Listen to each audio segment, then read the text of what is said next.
Hello guys, welcome to all in today's video. आज के इस वीडियो में हम बात करने वाले हैं कि किस तरह से हम इनकम टैक्स डिडक्शंस लेकर अपनी टैक्सेबल इनकम को रिड्यूस कर सकते हैं, जिससे कि हमारी टैक्स लायबिलिटी भी कम हो सकती है। फ्रेंड्स, अगर आप लोगों की इनकम टैक्सेबल है और आप लोगों ने ओल्ड रिजीम को ऑप्ट किया है और न्यू रिजीम को नहीं किया है, तो आप लोग कई सारे डिडक्शंस ले सकते हैं। ओल्ड और न्यू रिजीम में क्या डिफरेंस है, कौन सी आपको ऑप्ट करनी चाहिए, इसके लिए आप मेरा वीडियो भी देख सकते हैं। मैंने बनाया हुआ है, लिंक आपको शो हो रहा होगा। तो यहाँ हम सिर्फ डिडक्शंस की ही बात करने वाले हैं जो कि ओल्ड रिजीम में अवेलेबल हैं। तो फ्रेंड्स, सबसे पहली बात तो है कि काफ़ी सारे लोग अवेयर नहीं होते हैं कि कौन कौन से डिडक्शंस उनको मिल सकते हैं। इस वजह से वो at the time of filing income tax returns ठीक से डिडक्शंस नहीं ले पाते, जिसकी वजह से उनका काफ़ी ज़्यादा टैक्स कट जाता है। तो आपको अवेयर करवाने के लिए और आपकी इनकम टैक्स लायबिलिटी को कम करवाने के लिए मैं आज आपको यहाँ पे सारी इन्फॉर्मेशन देने वाला हूँ अबाउट डिडक्शंस। तो चलिए हम शुरू करते हैं। सबसे पहले हम देख लेते हैं कि कौन कौन से डिडक्शंस अवेलेबल हैं, फिर एक एक के बारे में हम सेपरेट डिस्कशन करेंगे। तो चलिए एक नज़र देख लेते हैं सभी डिडक्शंस पे। सबसे पहले हमारे पास सबसे कॉमन जो है सेक्शन 80C के डिडक्शंस हैं इन्वेस्टमेंट पे। फिर आता है 80CCC insurance premium for annuity plan. Section 80CCD deals with pension contribution. 80TTA interest on savings account. 80TTB interest income for senior citizens. 80GG is house rent paid when HRA is not received. Section 1013A house rent paid when HRA is received. 80E है interest on education loan. 80EE है interest on home loan पे। 80D medical insurance. 80DD disable dependent पे।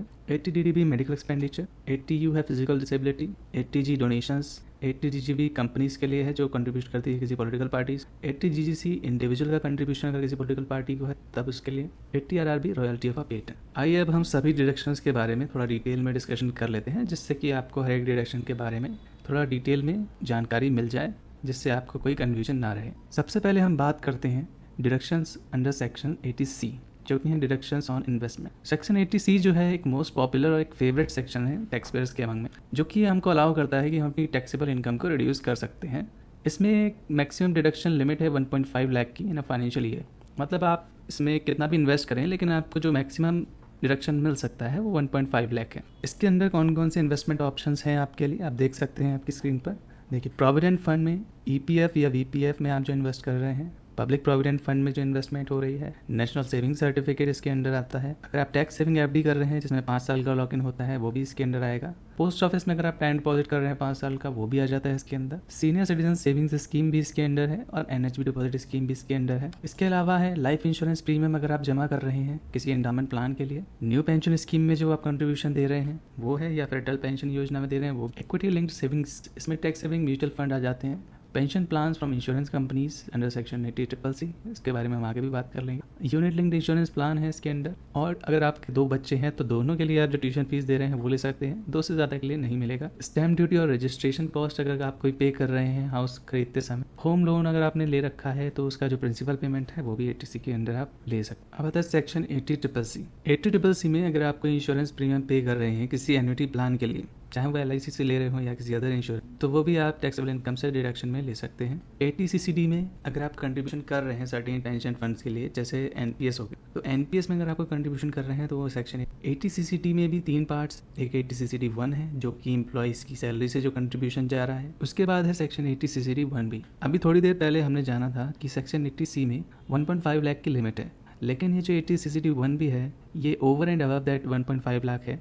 तो इसमें हम additional 50,000 तक का deductions और ले सकते हैं अगर हम वॉलंटरली NPS में कंट्रीब्यूट कर रहे हैं तो मतलब हम टोटल डिडक्शन 1.5 प्लस 50,000 2 लाख का ले सकते हैं। तो ये एक इंपॉर्टेंट सेक्शन है जिससे हम अपनी टैक्स लायबिलिटी को थोड़ा और रिड्यूस कर सकते हैं। फिर हम देखते हैं सेक्शन 80CCD2। अब NPS में जो कंट्रीब्यूशन जा रहा है उसके 2 पार्ट होते हैं, एक तो हमारी सैलरी से जो कट रहा है और एक जो एम्प्लॉयर कंट्रीब्यूट कर रहा है अपनी तरफ से। तो एम्प्लॉयर का जो कंट्रीब्यूशन है वो भी इसमें हम डिडक्शन ले सकते हैं और ये लिमिटेड है 10% of the employer salary. In case of government employees ये 14%। और ये जो डिडक्शन है ये भी 1.5 लाख से अलग है। अब हम जानते हैं सेक्शन 80TTA के बारे में, जो कि है deductions for the interest received on savings bank account. तो मोस्टली सभी का सेविंग्स बैंक अकाउंट में ही पैसा रहता है, तो उस पैसे पे हमें जो इंटरेस्ट मिलता है तो वो जो इंटरेस्ट का अमाउंट है उस पर भी हम डिडक्शन क्लेम कर सकते हैं। तो एक फाइनेंशियल ईयर में अगर आपका 10,000 तक सेविंग्स बैंक अकाउंट में इंटरेस्ट आ रहा है तो उसको आप इस सेक्शन के अंडर डिडक्शन क्लेम करके अपनी टैक्सेबल इनकम से डिडक्ट करवा सकते हैं। लेकिन अगर आपकी इंटरेस्ट इनकम अगर किसी FD या RD से है तब वो इसमें काउंट नहीं होगा। अगर आपकी इंटरेस्ट इनकम किसी FD से है तो उसमें 40,000 तक की इनकम टैक्स फ्री रहेगी। उसके ऊपर आपको 40,000 प्लस जो भी ऊपर अमाउंट होगा उस पर 10% टैक्स देना होगा।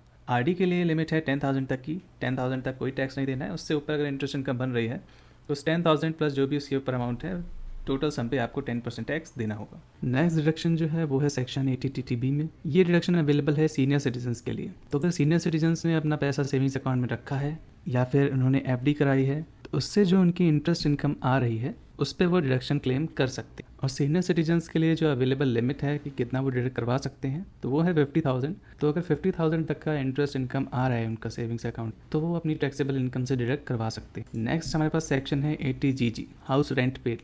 इसमें अगर आप रह रहे हैं कहीं पे जहाँ पे आपका एम्प्लॉयमेंट है और आप वहाँ पे रेंट पे कर रहे हैं तो आप डिडक्शन क्लेम कर सकते हैं, प्रोवाइडेड कि आप HRA बेनिफिट्स अपनी सैलरी से ना ले रहे हों।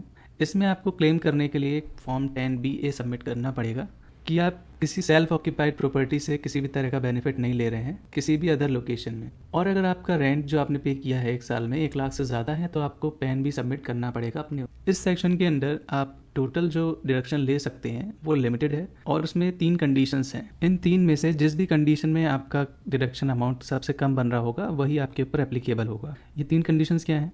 सबसे पहला, या तो आप 60,000 एनुअली ले सकते हैं डिडक्शन। सेकंड है 25% ऑफ एनुअल सैलरी का डिडक्शन ले सकते हैं। और थर्ड है वो अमाउंट जो कि इक्वल होगा total rent paid minus 10% of the total income के। तो इन 3 में से जो भी आपका सबसे कम बन रहा होगा उतना अमाउंट आप टैक्सेबल इनकम से डिडक्ट करवा सकते हैं अंडर दिस सेक्शन। इस सेक्शन की सबसे अच्छी बात यह है कि अगर आप अपने पेरेंट्स के ओन्ड हाउस में भी रह रहे हैं तब भी आप ये डिडक्शन क्लेम कर सकते हैं। आप दिखा सकते हैं कि आप अपने पेरेंट्स के साथ एक रेंटल एग्रीमेंट में हैं और ये डिडक्शन क्लेम कर सकते हैं। मगर ये डिडक्शन आप तब क्लेम नहीं कर सकते अगर आप किसी भी पार्ट में कोई हाउस ओन करते हैं तो जो आपका ओन्ड हाउस है वो रेंटेड माना जाएगा और आपको ये बेनिफिट नहीं मिल पाएगा। चलिए अब हम बात करते हैं HRA से रिलेटेड दूसरे सेक्शन। ये है सेक्शन 1013A। इसमें आप HRA पे कर रहे हैं और आपको सैलरी में भी HRA मिल रहा है तब भी आप HRA डिडक्शन ले सकते हैं। इसकी कैलकुलेशंस कुछ अलग तरीके से हैं। इसमें भी 3 कंडीशन है, उसमें से जो सबसे कम बनेगा वो डिडक्शन आपको मिल जाएगा, जैसे कि actual HRA received 50% of the basic salary या फिर excess rent paid over 10% of basic salary. इन 3 में से जिसमें भी सबसे कम डिडक्शन बनेगा उतना डिडक्शन आप क्लेम कर सकते। अब हम बात करते हैं सेक्शन 80E। अगर आपने हायर एजुकेशन के लिए कोई एजुकेशन लोन लिया हुआ है तो उसका जो इंटरेस्ट पार्ट आप पे कर रहे हैं उसको आप डिडक्शन में क्लेम कर सकते हैं under the section 80E of the income tax act. इसमें क्या है, डिडक्शन अलाउड है on the total interest amount of the EMI paid during the financial, मतलब एक फाइनेंशियल ईयर में आपने जितनी भी EMI पे की है उसमें जो इंटरेस्ट अमाउंट का पार्ट होगा उतना डिडक्शन आप ले सकते हैं। इस डिडक्शन को क्लेम करने के लिए जिस भी बैंक से आपने लोन लिया हुआ है वहाँ से आप एक सर्टिफिकेट ले सकते हैं जिसमें ये क्लियरली गिवन हो कि प्रिंसिपल अमाउंट कितना पे किया है आपने और इंटरेस्ट अमाउंट कितना पे किया है ड्यूरिंग द फाइनेंशियल ईयर। इस डिडक्शन को आप जब से आपने लोन रीपे करना स्टार्ट किया है वहाँ से लेकर 8 साल तक ले सकते हैं या फिर जब तक आपने पूरा अमाउंट पे नहीं कर दिया तब तक आप ले सकते हैं, जो भी पहले हो जाए। मतलब मैक्सिमम लिमिट जो है 8 साल की, 8 साल से ज़्यादा आप डिडक्शंस नहीं ले सकते। आइए अब हम देख लेते हैं section 80EE, income tax benefit on interest on home loan. इस सेक्शन में आप डिडक्शन ले सकते हैं अगर आपने कोई प्रॉपर्टी एक्वायर की है जिसकी कॉस्ट 50 लाख से ज़्यादा नहीं है और जो आपने लोन का अमाउंट लिया है वो 35 लाख तक का। और मैक्सिमम डिडक्शन जो आप इसके अंडर क्लेम कर सकते हैं एक फाइनेंशियल ईयर में वो लिमिटेड है 50,000 तक। हाउसिंग लोन से रिलेटेड एक और भी सेक्शन है सेक्शन 24। इस सेक्शन में आप 2 लाख तक का डिडक्शन क्लेम कर सकते हैं और ये सेक्शन 80EE से डिफरेंट है। और सेक्शन 80EE को आपको क्लेम करने के लिए पहले एग्जॉस्ट करनी पड़ेगी सेक्शन 24 की 2 लाख की लिमिट और उसके बाद आप सेक्शन 80EE में भी 50,000 का डिडक्शन क्लेम कर सकते हैं। तो टोटल आप 2.5 लाख का डिडक्शन क्लेम कर सकते हैं on your housing. So next deduction जो हमारे सामने है वो सेक्शन 80D में है, मेडिकल इंश्योरेंस रिलेटेड। अगर आप कोई प्रीमियम पे कर रहे हैं हेल्थ इंश्योरेंस के लिए या फिर प्रिवेंटिव हेल्थ चेकअप के लिए तो आप इसमें डिडक्शन क्लेम कर सकते हैं। ये प्रीमियम आप अपने लिए, अपने स्पाउस के लिए, डिपेंडेंट चिल्ड्रन या पेरेंट्स के लिए दे रहे हैं तो आप क्लेम कर सकते हैं। इसमें लिमिट्स जो हैं वो हैं 25,000 for self plus 25,000 for parents अगर दोनों ही 60 के नीचे हैं। और अगर पेरेंट्स 60 से अबव हैं तो पेरेंट्स के लिए लिमिट हो जाएगी 50,000 की, और अगर आप भी और आपके पेरेंट्स भी 60 से अबव हैं तो दोनों के लिए 50,000 की लिमिट हो जाएगी। That is up to 1 lakh का रिडक्शन उस केस में क्लेम किया जा सकता है। नेक्स्ट डिडक्शन हमारे सामने है सेक्शन 80DD में। इस सेक्शन के अंदर टैक्स पेयर वो सब डिडक्शंस ले सकता है जो एक्सपेंसेस वो मेडिकल ट्रीटमेंट, नर्सिंग, ट्रेनिंग या रिहेबिलिटेशन या फिर स्पेसिफिक इंश्योरेंस प्लान्स पे कर रहा है किसी डिसेबल्ड डिपेंडेंट के। यहाँ पे डिसेबल्ड डिपेंडेंट हो सकता है टैक्स पेयर के स्पाउस, उसके चिल्ड्रन, उसके पेरेंट्स, उसके डिपेंडेंट ब्रदर या सिस्टर्स। इस सेक्शन के अंदर जो डिडक्शंस की लिमिट है वो डिपेंड करती है डिसेबिलिटी कितना परसेंट है। तो अगर डिसेबल पर्सन की डिसेबिलिटी 40% से 80% तक है तो 75,000 के एक्सपेंसेस डिडक्शन में ले सकते हैं, और अगर 80% से ज़्यादा है तो 1,25,000 के एक्सपेंसेस टैक्सेबल इनकम से डिडक्ट किए जा सकते हैं। और ये डिडक्शन टैक्स पेयर तब नहीं ले सकता अगर डिसेबल पर्सन खुद ही ये डिडक्शंस क्लेम कर रहा है अंडर सेक्शन 80U, जिसके बारे में अभी हम बात करने वाले हैं। तो हम बात कर लेते हैं सेक्शन 80U के बारे में, जो कि है फिजिकल डिसेबिलिटी से रिलेटेड। तो अगर टैक्स पेयर फिजिकली डिसेबल्ड है और उसको कम से कम 40% डिसेबिलिटी है जो कि सर्टिफाइड की गई है मेडिकल अथॉरिटीज़ के द्वारा, तो जो पर्सन जो भी एक्सपेंसेस कर रहा है अपने मेडिकल ट्रीटमेंट पे, ट्रेनिंग या रिहेबिलिटेशन एक्सेट्रा पे, वो डिडक्शंस क्लेम कर सकता है अंडर दिस सेक्शन। और इसमें जो लिमिट्स प्रिस्क्राइब्ड हैं वो हैं, अगर आपका डिसेबिलिटी 40% से 80% तक है तो 75,000 तक के एक्सपेंसेस डिडक्शन में ले सकते हैं आप,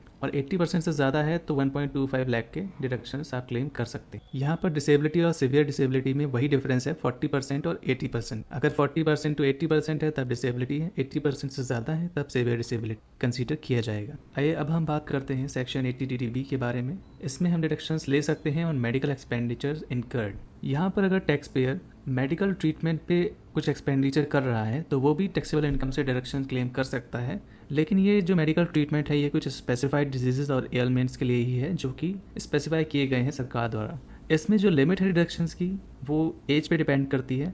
अगर एज 60 से कम है तो अप टू 40,000 तक डिडक्शन क्लेम किए जा सकते हैं, और 60 से ज़्यादा है तो अप टू 1 लाख तक के डिडक्शंस क्लेम किए जा सकते हैं। नेक्स्ट सेक्शन जो हमारे पास है डिडक्शंस रिलेटेड वो है सेक्शन 80। इसमें हम वो अमाउंट डिडक्शन में क्लेम कर सकते हैं जो हम डोनेट कर रहे हैं किसी भी ट्रस्ट को या इंस्टीट्यूशन को जो कि एलिजिबल है। इस डिडक्शन को लेने के लिए सारे ही टैक्स पेयर्स, चाहे वो इंडिविजुअल हो, कंपनीज हो, HUF हो, एलिजिबल हैं। डोनेशंस जो हैं सेक्शन के अंडर में वो 4 तरह से क्लासीफाई की गई। सबसे पहली है donation with 100% deduction without any qualifier. इसमें जो डोनेशंस की जा रही हैं जैसे कि नेशनल डिफेंस फंड में हो गया, prime ministers national relief fund में हो गया, national foundation for communal harmony हो गया, एटसेट्रा में, इसमें आप जितना भी अमाउंट डोनेट कर रहे हैं वो 100% आप डिडक्शंस में क्लेम कर सकते हैं। सेकंड कैटेगरी है हमारे पास donations with 50% deduction without any qualifying limit. अब इसमें जो डोनेशंस की जा रही हैं जैसे prime minister's drought relief fund हो गया, नेशनल चिल्ड्रंस फंड हो गया, इंदिरा गांधी मेमोरियल फंड हो गया, एटसेट्रा में आप जो भी डोनेशन पे कर रहे हैं उसका 50% अमाउंट आप डिडक्शन में क्लेम कर सकते हैं। थर्ड जो क्लासिफिकेशन है वो है donation with 100% deduction subject to 10% of adjusted gross total income.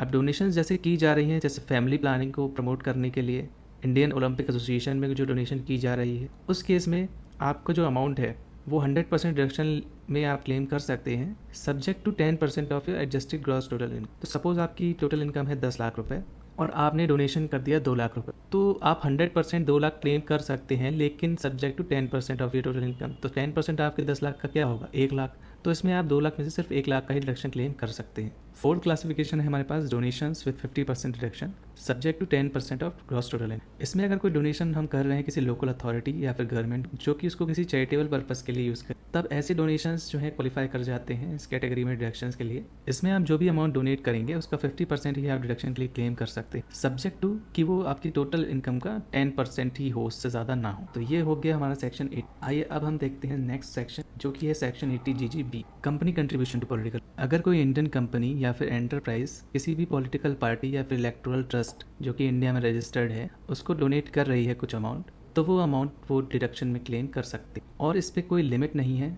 आप जो भी कंट्रीब्यूशन दे रहे हैं किसी भी पॉलिटिकल पार्टी को वो पूरा का पूरा आप सेक्शन 80GGB में क्लेम कर सकते हैं। इस सेक्शन में एक्सेप्शंस ये हैं कि इस सेक्शन को कोई पब्लिक सेक्टर एंटरप्राइज या फिर ऐसी कंपनी जिसको स्टैब्लिश हुए 3 साल से ज़्यादा नहीं हुए हैं वो क्लेम नहीं कर सकते। नेक्स्ट सेक्शन है 80GG। जैसा कि अभी हमने पिछले सेक्शन में देखा कि कंपनी का कंट्रीब्यूशन हो रहा था पॉलिटिकल पार्टीज इलेक्टोरल ट्रस्ट में, इसमें हम बात कर रहे हैं इंडिविजुअल के कंट्रीब्यूशन। तो अंडर सेक्शन 80GGC अगर कोई इंडिविजुअल जो भी अमाउंट किसी पॉलिटिकल पार्टी को या इलेक्टोरल ट्रस्ट को डोनेट कर रहा है वो 100% अमाउंट क्लेम कर सकता है as a deduction from his total income. दोस्तों लास्ट सेक्शन जो हम देखने वाले हैं वो है रॉयल्टी ऑफ अ पेटेंट। इस सेक्शन के तहत हम वो इनकम डिडक्शन में क्लेम कर सकते हैं जो हमें रॉयल्टी से मिलती अपने पेटेंट की। अब ये रॉयल्टी और पेटेंट क्या होता है ये भी मैं आपको ब्रीफ में बता देता हूँ। तो बात करते हैं हम सबसे पहले पेटेंट की। पेटेंट क्या होता है, देखिए गाइज, जो भी कोई इनोवेशन करता है तो जो उसने इनोवेशन की है उसको वो एक तरह से रजिस्ट्रेशन करवा लेता है अपने नाम पे, जिससे सिर्फ उसी को एक्सक्लूसिव राइट मिलता है अपने इनोवेशन को यूज़ करने का, और वो इनोवेटर चाहे तो किसी और को भी अपनी इनोवेशन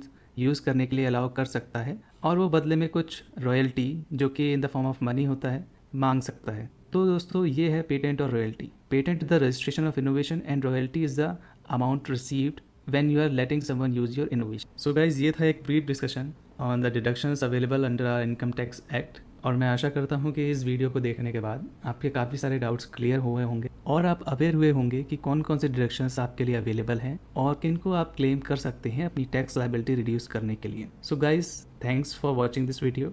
और अगर आपको ये वीडियो इन्फॉर्मेशनफुल और हेल्पफुल लगा हो तो इसको शेयर करना ना भूलें और साथ ही साथ लाइक एंड सब्सक्राइब भी करें चैनल को, जिससे कि फ्यूचर में भी आपको ऐसे ही इन्फॉर्मेशन वाले वीडियो मिलते रहें. Thank you very much.